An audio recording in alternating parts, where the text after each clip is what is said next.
If you're caring for a loved one with dementia, you've probably taken on a few new roles and responsibilities. One area that can be a little time-consuming and often challenging is meal preparation. Between planning out meals, putting together grocery lists, and cooking food that's both healthy and palatable to your loved one with dementia, you might be looking for some extra support. So let me tell you about the Plan to Eat app.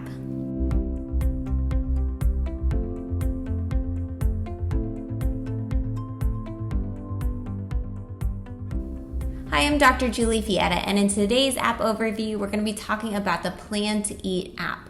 I'll mention that this app wasn't created for individuals with dementia or dementia caregivers, but I thought it could be particularly useful to this population, especially caregivers who aren't as used to preparing food or planning meals. Perhaps your loved one with dementia used to do that by and large for your household. So I asked the developers what the motivation or the inspiration behind the app was, and they shared with me, quote, "We help people feel organized and find more mental clarity. We want you to spend less time meal planning so you can do more of what you love with who you love." And I thought that was just a lovely sentiment, especially thinking of individuals caring for a loved one with dementia, wanting to spend more meaningful time with them rather than time spent on tasks like meal planning and meal prep.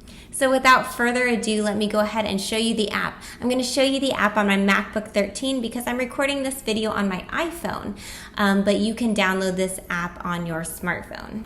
When you first download this app, you'll need to create a username and a password, the username as your email, and that allows you to log in and out of the app. I will note that this app does require a subscription, but you do have a free trial period, and you do not need to put your credit card information into the app in order to start the free trial. So it really is a risk-free trial. So when you open the app, here is the home screen, and you'll notice they have their own nice overview video. It will give you additional details about the app. So if you download this app, I do encourage you to watch that. The app layout is nice and simple. You have Cook, Plan, and Shop. So those are the three main tabs. I'm going to start with Plan. If I touch Plan, you'll see it goes to a calendar view, and I have nothing planned for the coming week. So let's get something planned for our dinners. You can plan a recipe, you can plan based on an ingredient, you can plan a note, and I might do that if I'm planning to go out to eat or to a friend or family member's house to eat. That way I can just note what the plan is for that night. But let's go ahead and plan a menu. So if I touch this, I can go through my menus. I have not created any myself. I can go through friends' menus, and I'll come back to that later, or I can go through challenges, and this is the one I wanted to show you because they have some menus already available in the app. So I can select a challenge, and let's do easy meals for the new year. I can see that they have 5 different options within this category. So let's just add week 1. This is 5 items for 5 days. So I'm looking for 5 different dinners to auto-populate into my calendar. So if I touch that and then I click Plan, you can see that's exactly what happened. And so now I have dinner recipes planned for every night of the coming week. It was as easy as that. So come Monday, I'll just touch dinner, and then I can either view the recipe, or I have a few different options. I can edit the planned servings. Let's say a few more people are coming for dinner, or instead of 6 people, as is planned now, it's just going to be me and my loved one with dementia. I can cut down the planned serving sizes here. I can also plan as a leftover or prep for the freezer. I can duplicate this recipe if I really like it. So you have the option of duplicating it for a subsequent day. And then I can also reschedule it if something changes in my schedule, or I can remove it altogether if I don't like that recipe. Let me show you what the recipes look like really quickly. So if I click View Recipe, again, it tells you how many it's serving. Let's say I want to change that to 2 people. I'm going to click Save. If you watch the ingredients, those change automatically so that I don't have to do the work. I'm able to change this to the metric system if that's my preferred unit of measurement, which it is not, so I will change it back.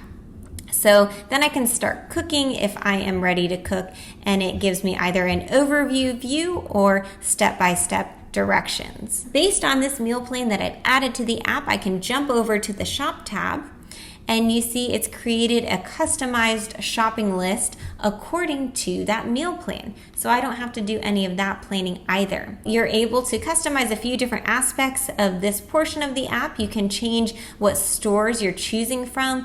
I added one store just to trial this, but you can add additional stores. Let's say you shop for different ingredients at different stores. You can customize these shopping lists to the way that you shop.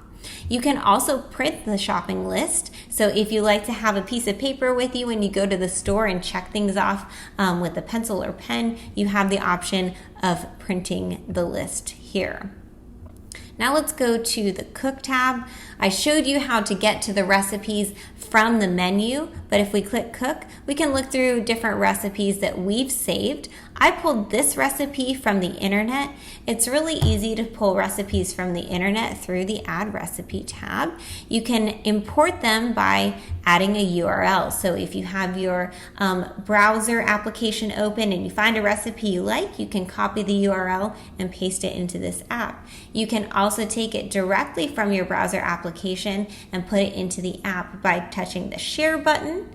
And then from that Share button, you're able to find the Plan to Eat app, and I've provided some pictures here, and add that directly into the application so that you can look at that recipe, access it later on. From the My Account tab, you can see how long until your free trial expires, and then you can also add some information that will be shared with your friends. So let's talk about who your friends are. So if I touch your friends, from here, I add the email addresses of other individuals that I want to be able to swap recipes with or share recipes with or source recipes from, and then that will allow me to add them as a friend, pending their response, of course. The other thing I want to show you from this Account tab is the option to contact the developers. They are very quick to respond, so that's a big plus sign in my book. If you have any questions, comments, or concerns, go ahead and reach out to the developers. And then there's also this Tour tab. So if you're new to using the app and you need a little additional guidance, or let's say you haven't used the app for a while and you want to start using it again and you kind of forget how to go through it, you can touch Tour, and it gives you just a really high-level overview of what the app is for and how to use it. So you can take this refresher at any point and then touch Get Started. To learn more about Plan to Eat, go ahead and visit the developer's website. I will provide a link to the website in the description of this video.